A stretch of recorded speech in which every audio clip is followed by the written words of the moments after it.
Allah does not burden a soul beyond that it can bear. Comes from the Holy Quran, Surah Al-Baqarah 2286. What does that even mean? How does it apply to you and to your life, if it even does at all? That's what we'll figure out today. Welcome to the Sunday service. We are talking about gratitude, something that I think that we all know that we ought to be grateful.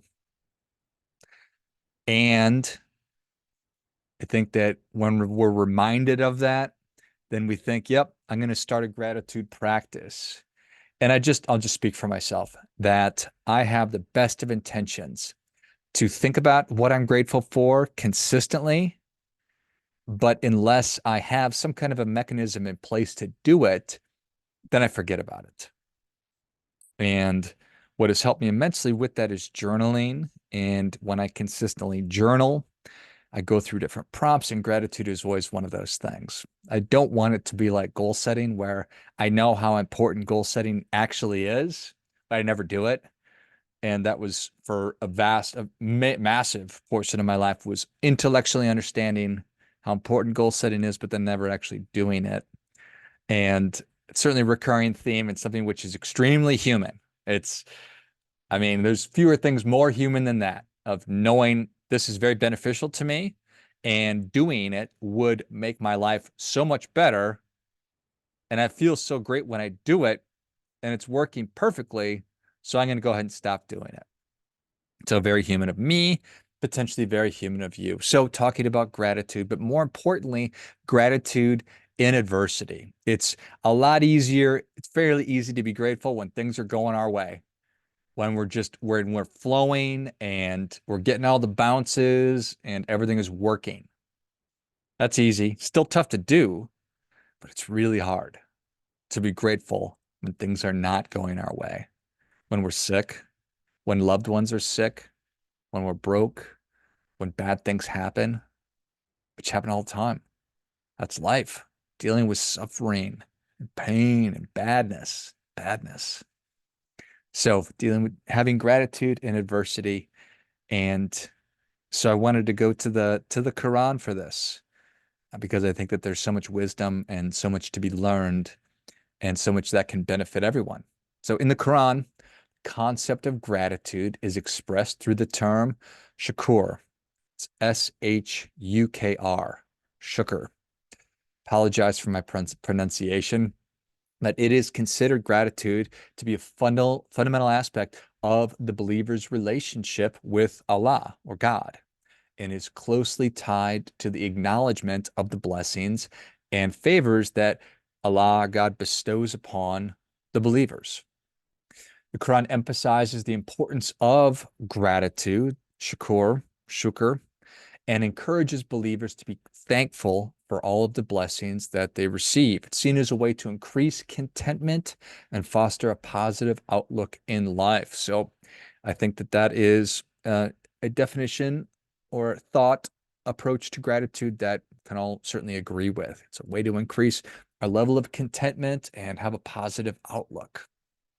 Those are things that I work so hard to have and to do. And one of the things that's important about that is it takes work. I don't think that these things come natural. At least they don't come natural to me, but they're so positive. So believers are encouraged to be thankful to Allah, to God, for the numerous blessings that they receive, whether they're actual tangible or they're intangible. I mean, for me, I think that I'm probably way more grateful for the intangible things, for the gifts that God actually did give me, more so than something that I bought. So expressing gratitude is seen as a way of recognizing and appreciating benevolence of the Creator. Now, gratitude to adversity, this is a trickier thing.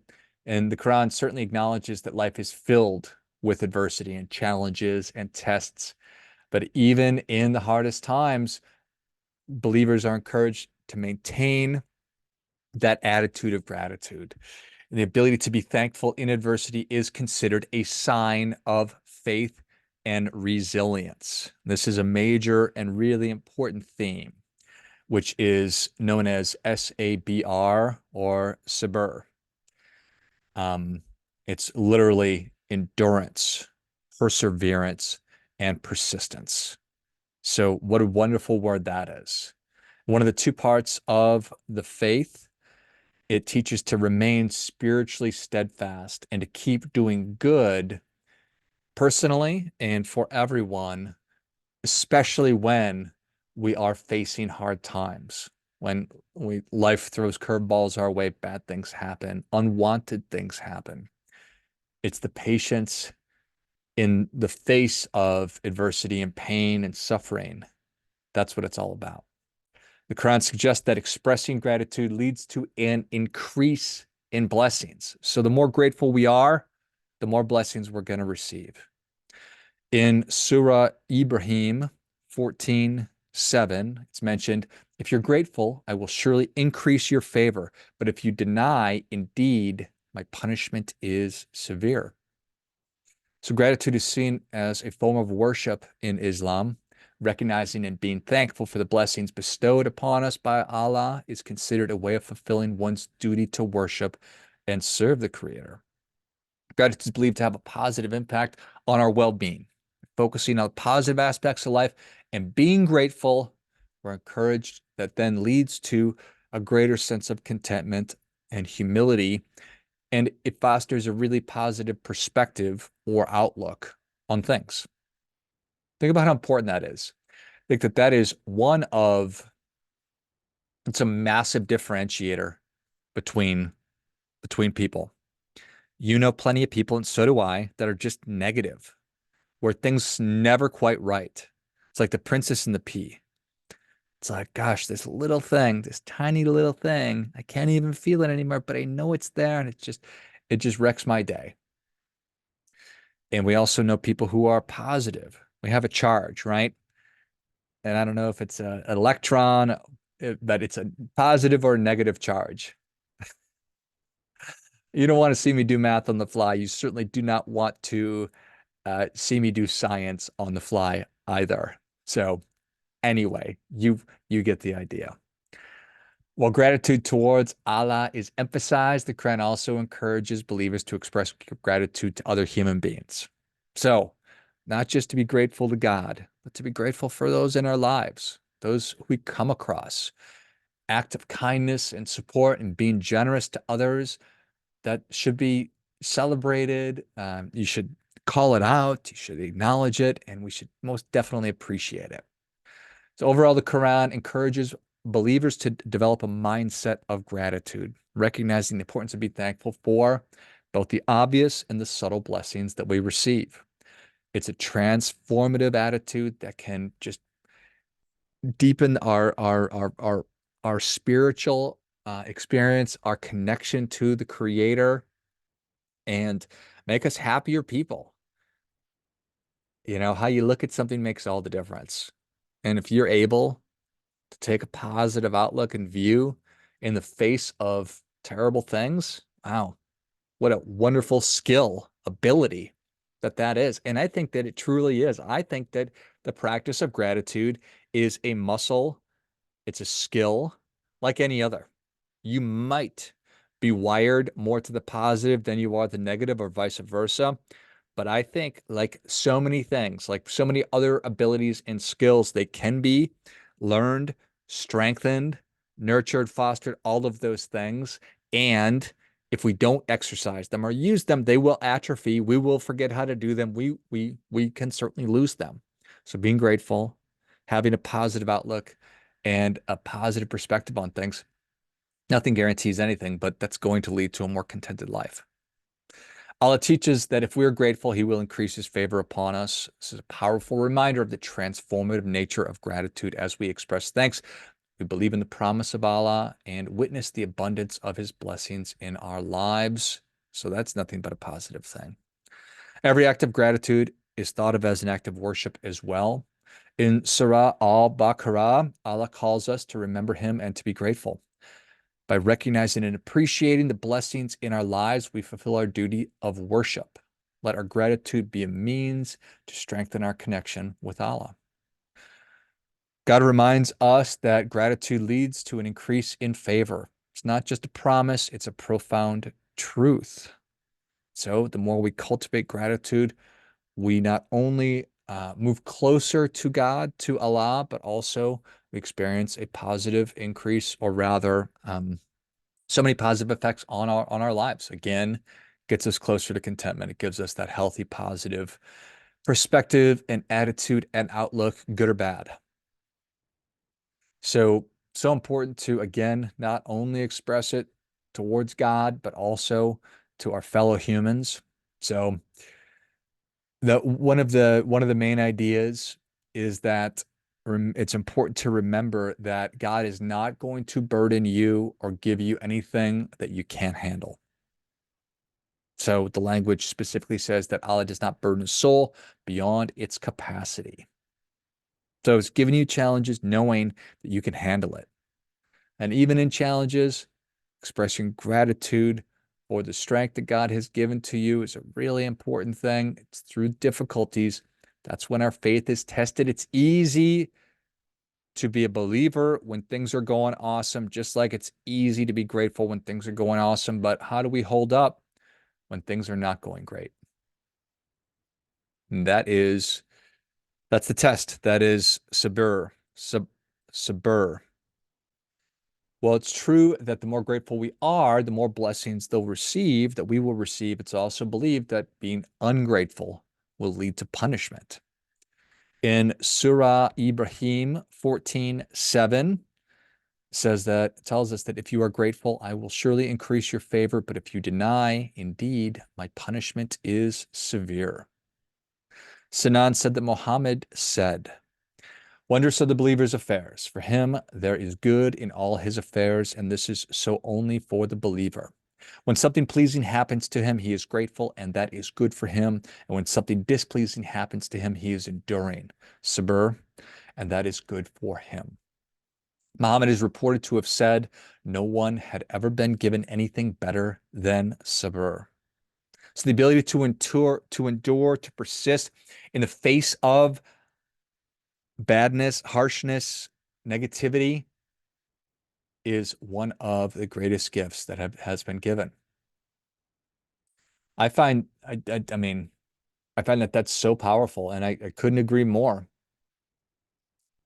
In the face of terrible chaos, of pain and suffering, are we still able to have a healthy, positive perspective on our lives? It reminds me of the saying, keep a stiff upper lip. The idea you can trace all the way back to ancient Greece, to the Spartans, who are some of the most disciplined and sacrificing people. You think about the Stoics, the idea that we have no control over what happens to us, but absolute control over how we think, feel, and respond to it. And that's something that I work really hard to put to work in my life. Marcus Aurelius wrote, if you're distressed by an external thing, it is not this thing which disturbs you, but your own judgment about it. And it is in your power to wipe out that judgment now. There you go. Shakespeare talked about in Hamlet, there's nothing either good or bad, but thinking makes it so. So nothing is either good or bad inherently. It's just what it is. Death, it's not good or bad. Sometimes it's a release. Sometimes it's the worst thing in the world. Divorce, it's not a good thing or a bad thing. Sometimes it's a good thing. Sometimes it's a bad thing. What it is the meaning that we ascribe to it, the judgment that we put on it. A word is not good or bad. It's the context that we give it.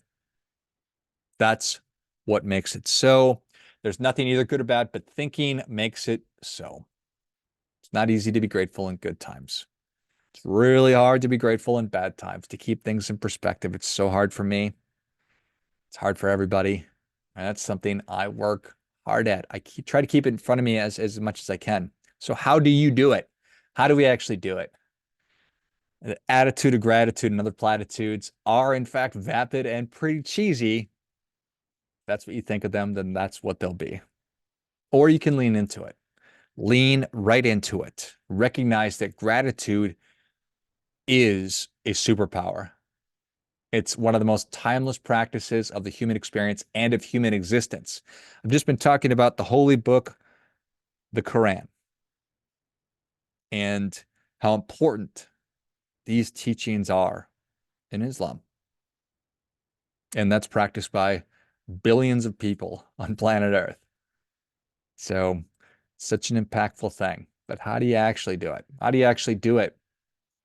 I think that I talked about at the beginning a little bit how I forget to do it. I know how important it is, and I do it, and I feel great about it, but then I stop doing it because that's a feature of humanity. So I think that the more we can make things a habit, that will improve our chances of actually following through on it and making it real in our lives. So I think about creating a habit with an acronym DUF. So DUF, it's desire, understanding, and then fit.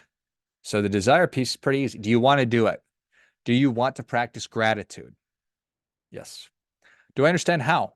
Do I understand how to practice gratitude really quickly? I think that a really common practice and one that I do is to think about three things that I am grateful for. And I do that every morning, or at least Monday through Friday when I'm writing. I write down three things that I am grateful for. So you can write down one thing, you could write down 10 things. Just make it so it fits, so you can actually do it. So desire, do I know how to do it? You can think about it. I think that writing, the act of writing is another superpower, which is sounds kind of silly, but we're thinking about what we're thinking about.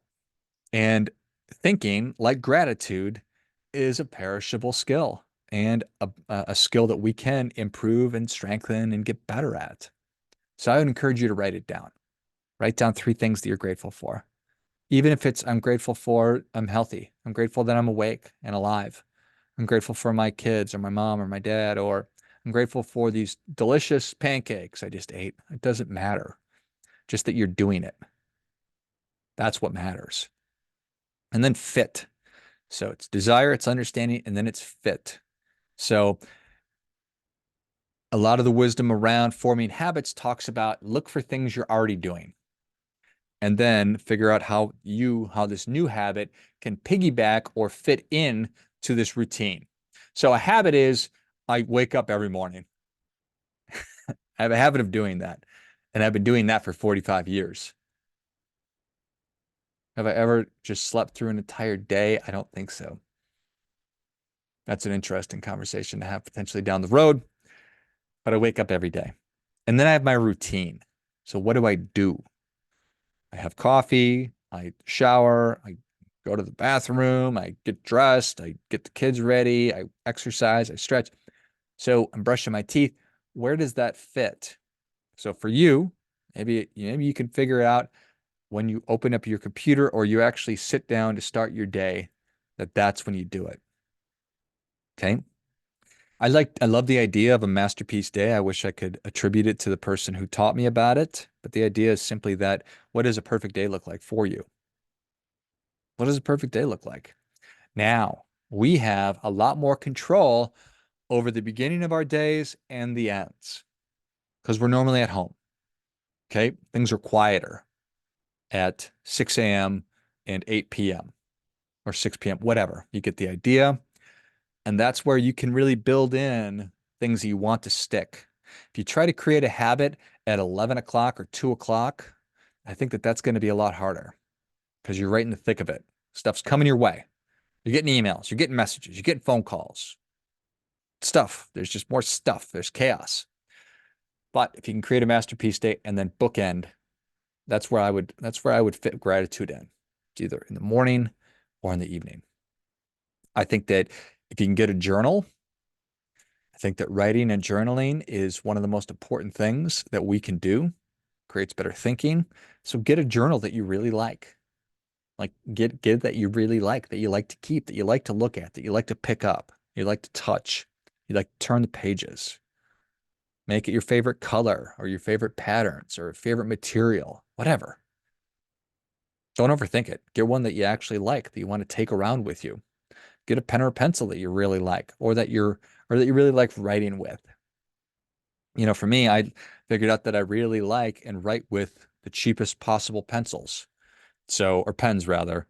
And so I hold on to these things until the ink runs out. Something that I'm strangely proud of.